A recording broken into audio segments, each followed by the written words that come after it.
Hello and welcome to the artist channel. Yes, it's a new name. I got rid of Scribblex. It was rather hard for people to find.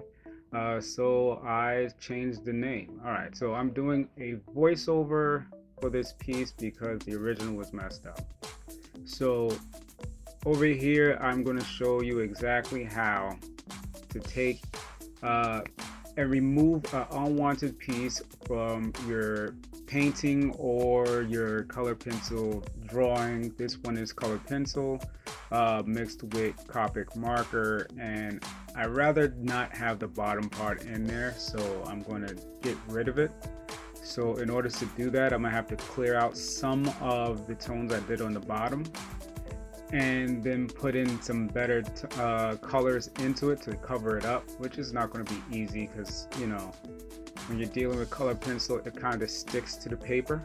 So I'm not going to try and get rid of everything in it. What I'm going to do is go over it with an eraser. This is a really good eraser. It's a small one, so it gets into tiny little details, but I'm not worried about how big of details it is. I just need the whole thing gone, so that way I can, you know, cover it up. Now, as I fade it out, I'm just going to look over it and make sure that I'm erasing the parts that I really want gone, which is basically the whole title part.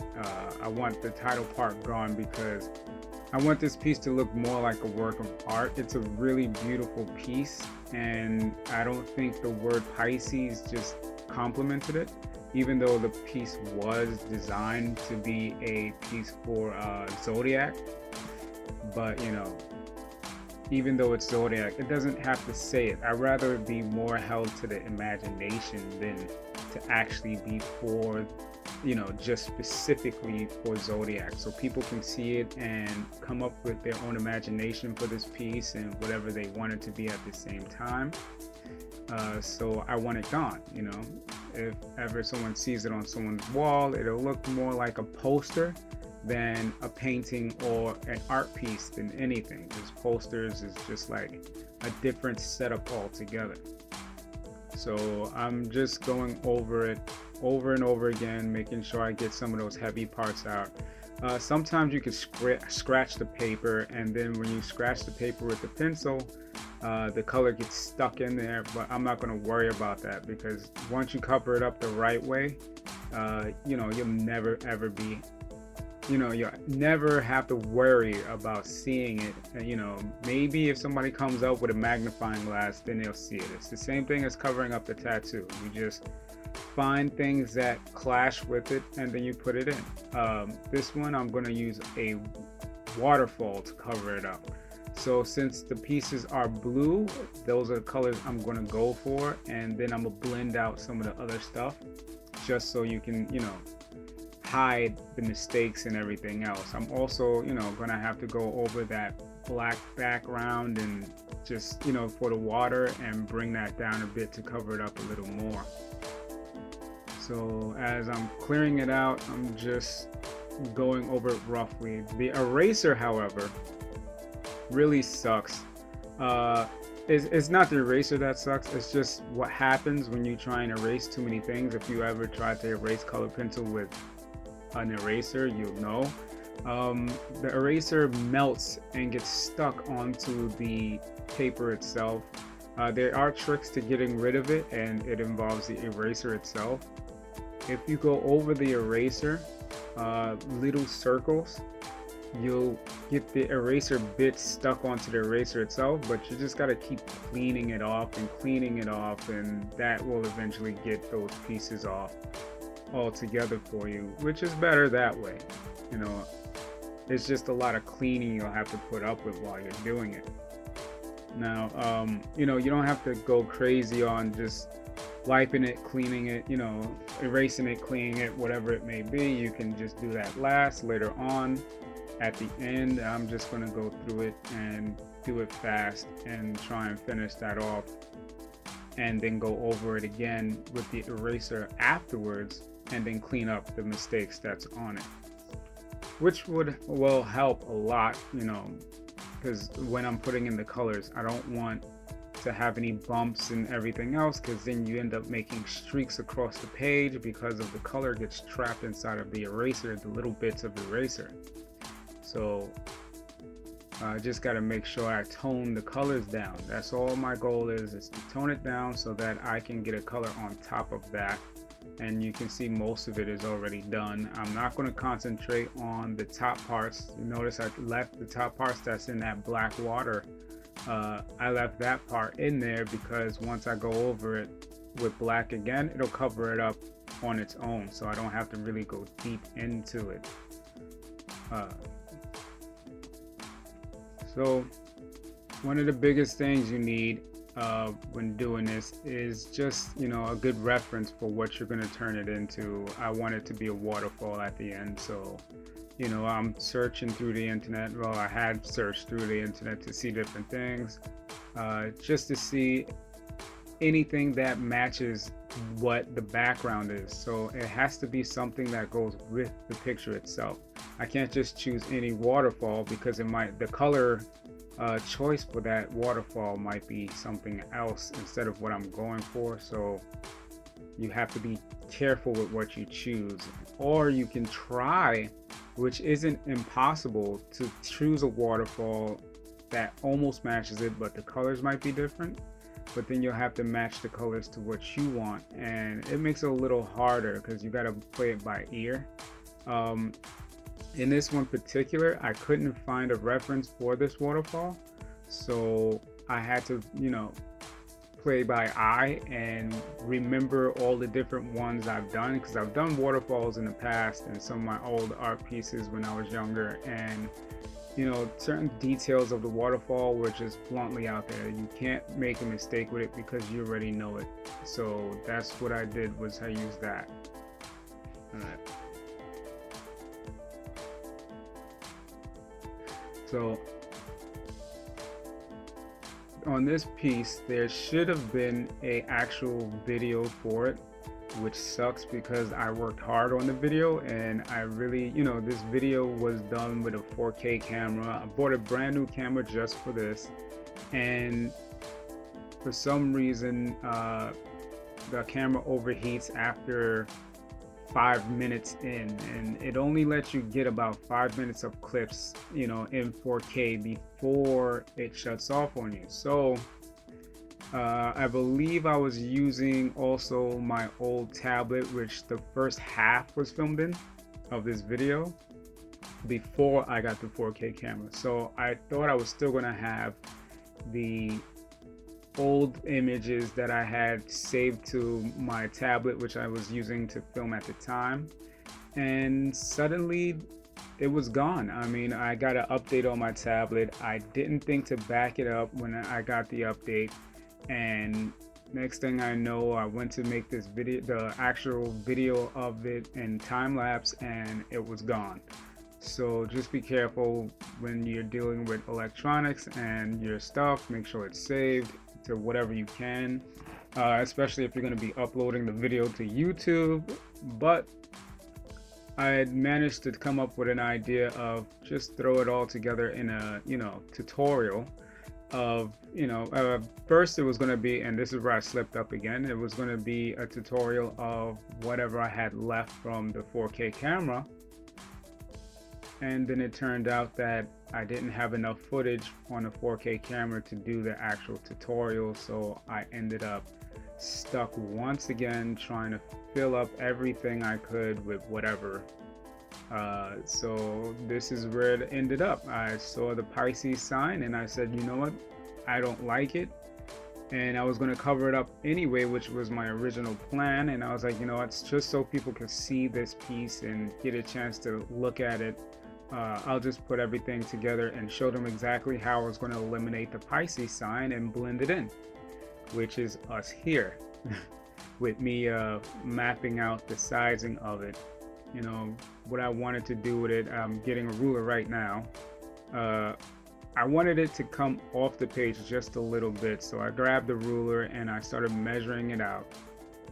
And on the bottom part I'm going to want to add black, but I also want to make sure the line is straight. I'm just doing this so the edging of the paper will have like a border line on the bottom, which will be black, and I can keep it straight, which will give it more of a 3D look, like if the water is dropping off the page. I don't have to have it absolutely perfect. It's just got to be enough so when when somebody's looking at it, you'll see that the water is pouring off. I wanted to make it look more like an action rather than just something stuck on a painting and that's it. Okay, so what I have to do is just put it all in black and cover up the bottom. It's not really hard to do, it's just staying in the lines. And when you're using a Copic marker, the best part about it is it doesn't run. I was just using another marker for a different piece I was doing, and as soon as the marker touched the paper, it just smeared everywhere. It wasn't really a smear, it just bleeds out and pours where it wants as soon as it comes in contact with the paper, which sucks. So Copic markers are really good for that. You just go across it gently and it'll do its job for you, so you don't have to worry about it. And for some reason I noticed that it does stay within the line. It's like because I guess the anti-bleeding just let it just go across it really smooth. Alright, so I just have to finish this one piece out.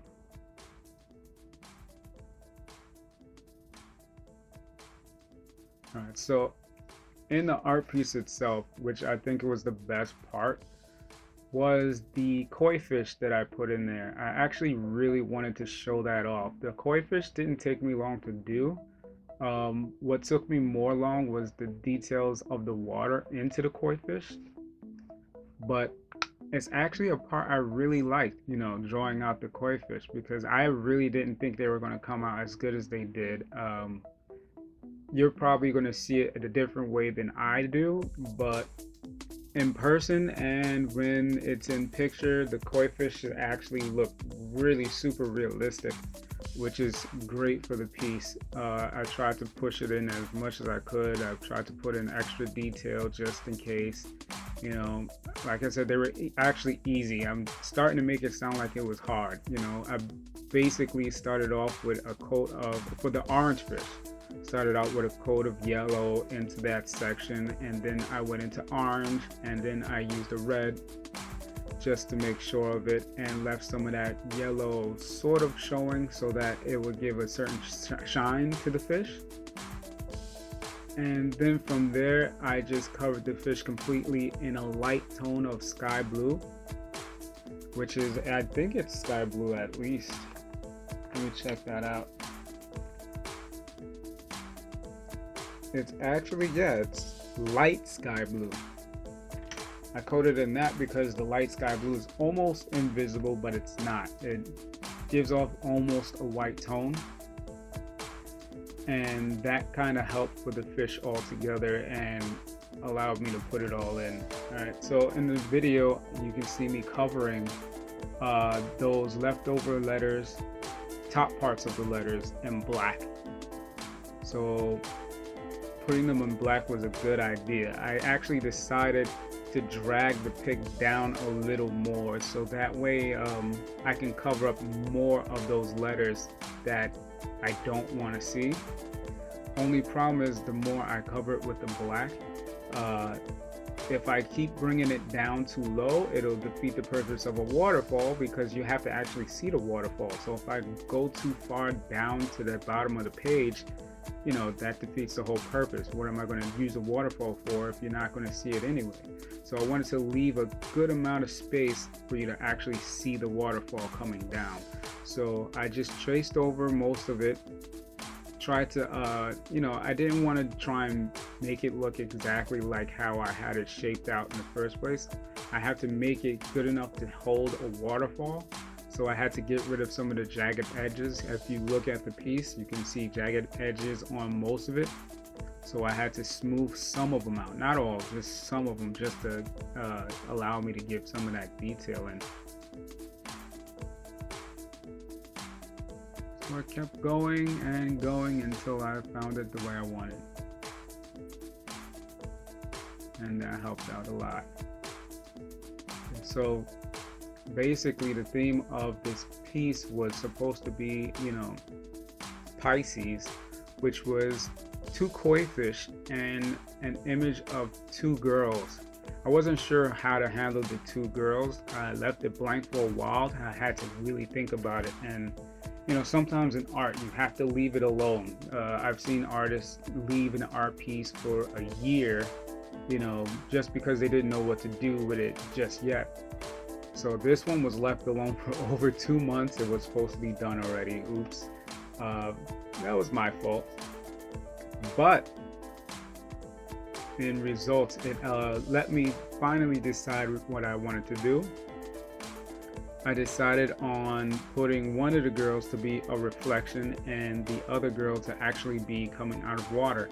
Originally, where you see the green stuff that's going around was supposed to be grass, and I was going to put tall grass in, and that just wasn't helping because I had already drawn out the spacing of where I wanted the two girls, so it made it look unrealistic, like she was in popped up motion, and then the grass itself was in a totally different direction, and that really just didn't match up. So I ended up going back over it, turning that grass area into a reflection. I think it did better as a reflection, like right next to her somewhere is grass, but you just can't see it. It's somewhere on the siding, and she's laying in water.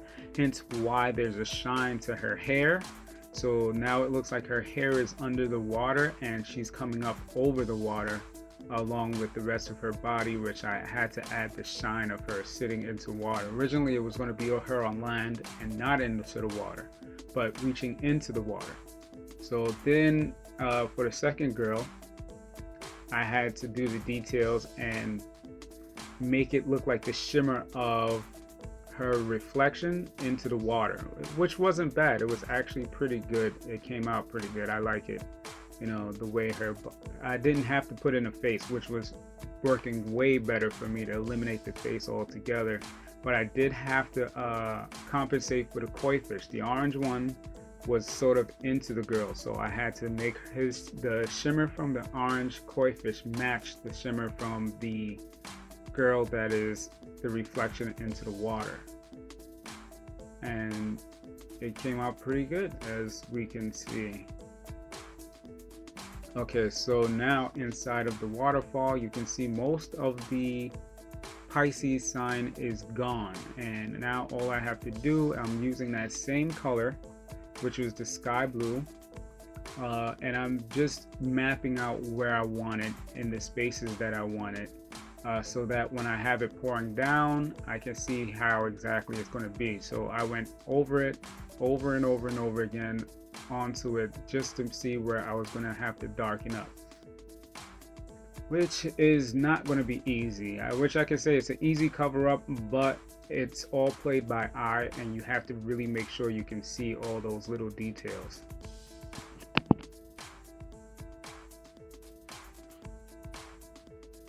Okay, so what I don't want to do is, I want to keep the waterfall straight. I want to keep everything going perfectly towards the sign itself, and I'm basically having to map out how to do all of that in this small amount of space, and go darker and see where I need things to be darker. Mainly I have to see how to trickle down the water. Parts of it's going to have a bend and everything else. So okay, so in the piece altogether, it also has to match the tones of the water inside of the pick itself, which isn't hard, but it is, because water, since it is reflecting, I have to have that black come down, but I don't want it to be dominant towards the waterfall itself. It just has to map it out just a little bit. All right, so I'm gonna start adding a darker tone of blue and just find where I want to pinpoint how it's going to come in. So I'm going to take that dark blue and just go over the edges of where the waterfall is coming in. Then, as you can see, I'm turning the pencil to the side a little bit and then streaking straight down with it. Already, since it's that blue tone, it's already the color of the original wording, which was a blue tone, and all I have to do is work my way down it. Every time I get to a certain point of working down it, I'm going to use a white blender to try and blend it out in both directions. I'm not afraid of what the blender is going to do, because that blender is actually tricky to use. Really tricky. Sometimes you might use it and end up messing up your whole piece because it coats it in a wax. And because of that wax coating of the blender, at least the one I have is a wax like build, is called a China marker. It's actually used for doing different things, including coating glass. I bought it because it became the perfect blender. If I'm not matching a skin tone on a piece I'm doing, if I go over it with this, it's not too dominant where it's just going to turn the whole thing white. It actually does like a normal blender does, which is merge two different colors together, but it also brightens up the tone as well, which is really good. I like that better, because I also have a colorless blender, but the colorless blender is a completely different tone. It's not a wax base, and when I use the colorless blender, I end up darkening everything, and it actually tells you when you buy it that the harder you press with a colorless blender, the darker your colors are going to become. So that ended up, I can't use that for this piece. I'm just going to end up messing the whole thing up because I don't want it too dark. I need the waterfall to be a certain tone. Like in it right now, you can see where I'm adding in streaks where the water is going to be coming down, and I'm just matching it up with the edging wherever I put edges, so that I can make sure that everyone knows that that's where the edges are going to, well, actually make sure I know where I need to add those edges. And you can see now me adding that blender to get and pull the colors away from the areas that I was just putting it. It's important that I do that because it being too dark might be too overwhelming for the piece. And like I said, what I really need to do is just cover up those mistakes. That's about it. I'm even going over the mistakes right now with the white blender, and it's lightening it up for me even more.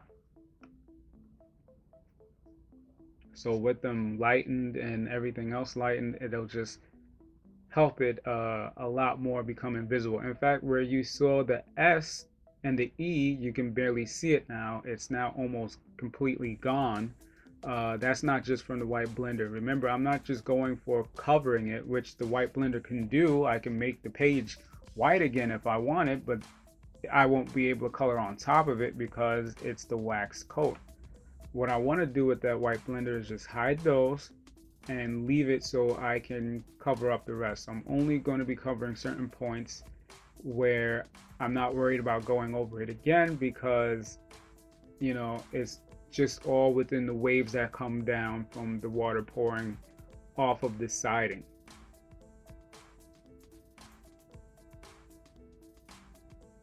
All right, so also important into it is the reflection of the water that is pouring down. Now, if you look into my sky, I did do a bunch of planets into the sky, and some of the details in the sky are, it's not a greenish color. It's an aqua green, but not an aqua green at the same time. Let me see. This is actually, well, I have one that's light aqua, which I used on it. And the other one I can't find at the moment. I didn't put it in front of me. Oops. But using those two tones is what I used to make the sky. So using those for the sky, I need to reflect that into the water, which is why there is glimmer across that water on the top part of the water just coming off of it. To make that shine effect, I actually, when I was coloring it in, I left the top layer of the water solid white. So then I colored over that water using the color, those aqua colors, and just went straight up over it. I didn't put any black over it or anything else because I knew it wouldn't give the brightness I needed to make it look like the edging of it. And then I had to bring that into the water itself. So I started going across it into the water, and the same way I put the stars into the sky, I had to put the stars into the water as well, which I did. And now, just because I did that, the waterfall has to also reflect those same colors. So I had to start putting in aqua colors into the waterfall to match that up as well.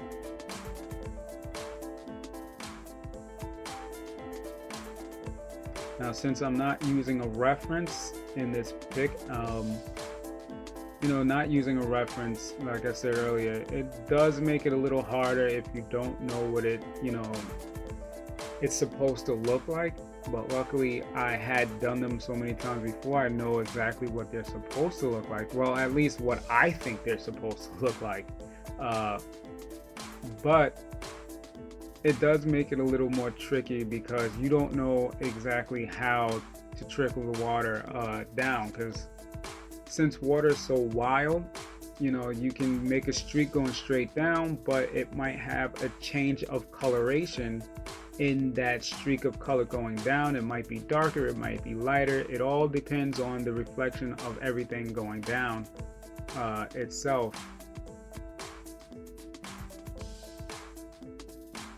So now I have to try and cover this whole waterfall with that. And as you can see now, it's looking more and more like a waterfall, little bits at a time at least. And you are barely even seeing any of the items that was there. I think you can see a few specks left over from the eraser marks, but those itself will disappear as I add in more colors and everything else. And I'm just going to, continuously work on each piece and go lighter, darker as I go along. Sometimes I might think it looks better darker and then make a mistake, go over it and have to lighten it up with that same white blender. And then I might be too light on some parts and then have to darken them down.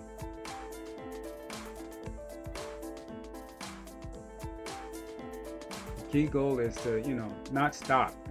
Sometimes you might want to just go briefly over a few things and just end it, but that's the wrong way to do it. Art, you usually have to layer everything, and just keep working on layers and layers and layers, which then becomes annoying to do because while you're sitting there staring at the screen, staring at this art piece, it becomes tiring and you start needing a break. And then to have to do all these layers is just more time consuming because it'll look finished, but it won't be finished because the light off of something might be wrong or the coloration might be wrong on it, and then you have to go back over it and say, okay, what mistake did I do? It's not rich enough, the colors just doesn't look realistic enough. It'll look 1D, if you know what I mean, just like a flat image instead of having it look more like something realistic, like how I'm adding black into the water now.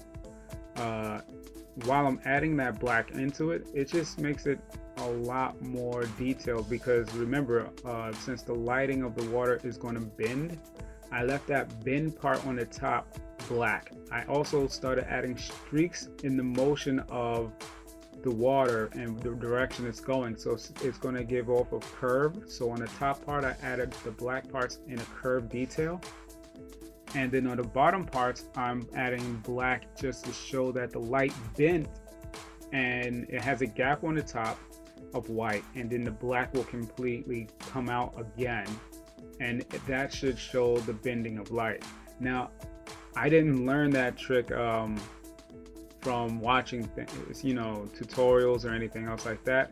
I kind of figured that part out myself by looking at things around me, which is a great way of learning different things. If you just be a little observant to what's going on around you, you'll be able to see exactly how everything moves and curves so that you can apply it to your art pieces as well.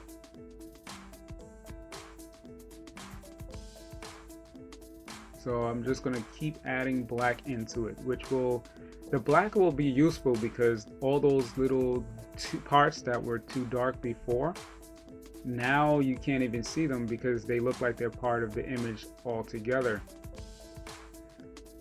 Because remember, all those little pieces left over that was caked on that I couldn't remove and everything else, that had to be hidden away. And since the black now looks like streaks of the water, there should be no problem hiding it, and nobody would really know it's there even if they did come close, because now you can't even see the details of the lettering at all, which the surroundings of the lettering was in black, and adding black into the waterfall will just take that away.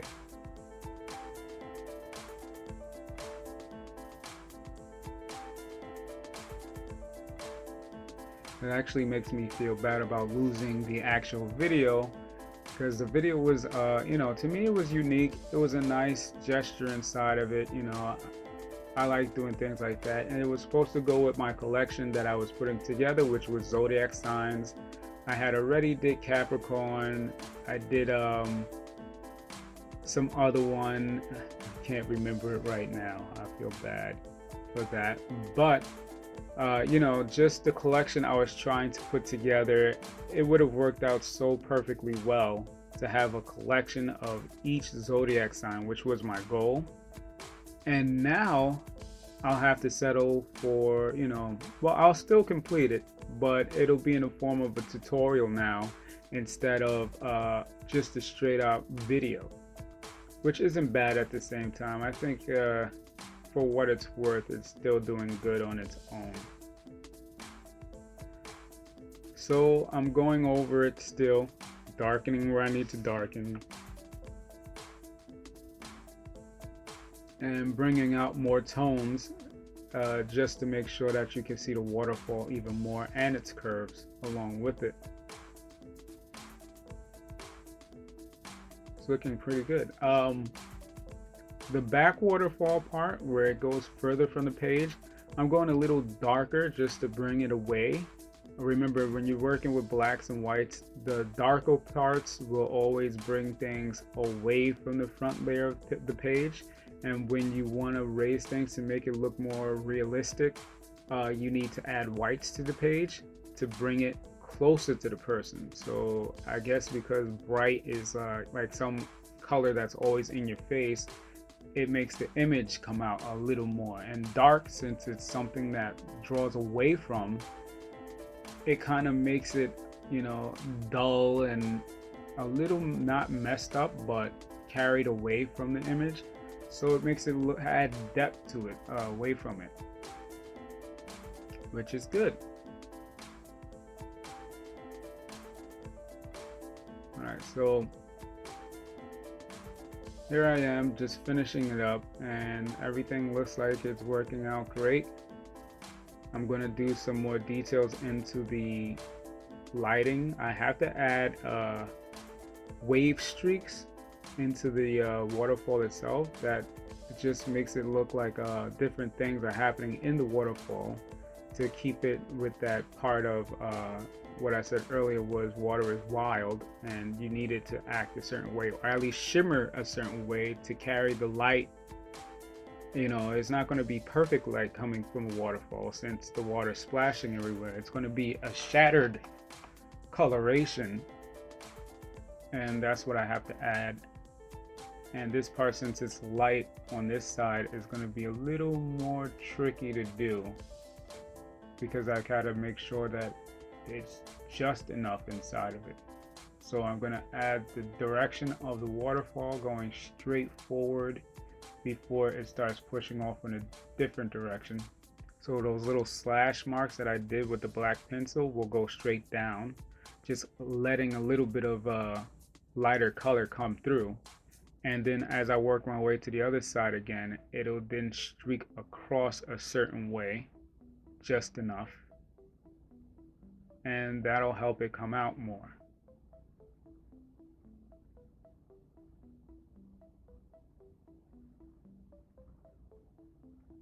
Okay, so just to highlight a little more into the pic, the girl's face, I know you can see tones of blue. That is also, those tones and streaks, also a way of me adding in the glimmer and the shine from the sky. The closest planet would be the light source because it is the closest and the more illuminant towards it. And if that's an actual word, I think I just made up a word, but hopefully I didn't. And that seems to be it. All right. So I'm now just finishing up, adding more streaks to hide it in, and it looks like I pulled it off. I now have a waterfall inside of it, and I no longer see the wording from before. I'm not sure if this was enough help for you to see how to, tone it out. I could have done this also with paint. All I would have to do is add white paint to cover up my mistakes. Use black paint to bring out those other parts that was in it. And then as I bring out the other parts, what I would do next would be add the colors of blue and everything else to go streaked across downward. When you're going to do your strokes, you're going to go downward strokes a certain way. I like to use a dry brush a lot. I don't like to use it wet too much because it basically does the job for you when you don't wet the brush too much. But it does take its toll on the amount of paint you use, and that would have let me do the same thing that I did here with color pencil, but I would have did my cover up with paint instead, which a lot of my art pieces, believe it or not, are done with also paint inside just to cover up the parts that I couldn't do by hand with color pencil, and it ended up that way. All right guys, that's it. If you like this episode, please subscribe like normal. I will get more tutorials out for you and more videos for you and everything else you may need in the future. Thanks for watching. I'm just going to tone this up and finish it out, and that should be it. Thanks for watching.